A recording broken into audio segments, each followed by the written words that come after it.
મુખ્યમંત્રી ભૂપેન્દ્ર પટેલના હસ્તે અમદાવાદના દક્ષિણ ઝોનના લાંભા વોર્ડમાં અર્બન ફોરેસ્ટ પાર્કનું લોકાર્પણ. મુખ્યમંત્રીએ અર્બન ફોરેસ્ટ પાર્કમાં મૂકવામાં આવેલી શ્રી ભગવાન બિરસા મુંડાજીની પ્રતિમાનું અનાવરણ કર્યું. મુખ્યમંત્રી ભૂપેન્દ્ર પટેલના હસ્તે અમદાવાદ મ્યુનિસિપલ કોર્પોરેશન દ્વારા દક્ષિણ ઝોનના લાંભા વોર્ડમાં પીપીપી ધોરણે ડેવલપ કરવામાં આવેલ અર્બન ફોરેસ્ટ પાર્કનું લોકાર્પણ કરવામાં આવ્યું છે. આ અવસરે મુખ્યમંત્રીએ ભગવાન બિરસા મુંડાજીની પ્રતિમાનું પણ અનાવરણ કર્યું હતું.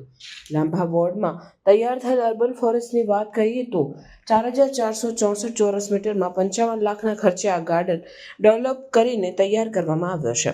મિયાવાકી પદ્ધતિથી સાગ, ખેર, વાંસ, સીરસ, સીસુ, અર્જુન વગેરે ઇન્ડિજિનસ પ્રકારના કુલ 8000 જેટલા વૃક્ષોનું રોપાણ કરવામાં આવ્યું છે.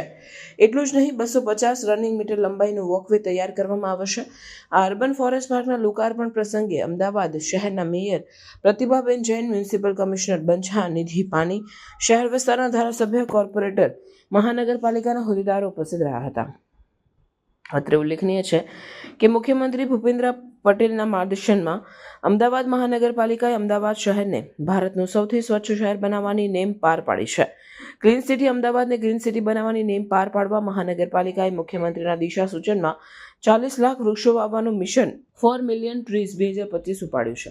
મિશન ફોર મિલિયન ટ્રીઝ 2025 અંતર્ગત સમગ્ર શહેરમાં કુલ 40 લાખ વૃક્ષો વાવવાનો લક્ષ્યાંક નિયત કરવામાં આવ્યો છે, જે પૈકી 7 ઓગસ્ટ 2025 સુધીમાં 27,11,443 વૃક્ષો રોપવામાં આવ્યા છે. આમ 40 લાખના લક્ષ્યાંકની સામે 66.77% વૃક્ષારોપણની સિદ્ધિ અમદાવાદ મહાનગરપાલિકાએ હાંસલ કરી છે. આગામી સમયમાં ઝડપથી બાકીના વૃક્ષો રોપવાની કામગીરી પૂર્ણ કરાશે.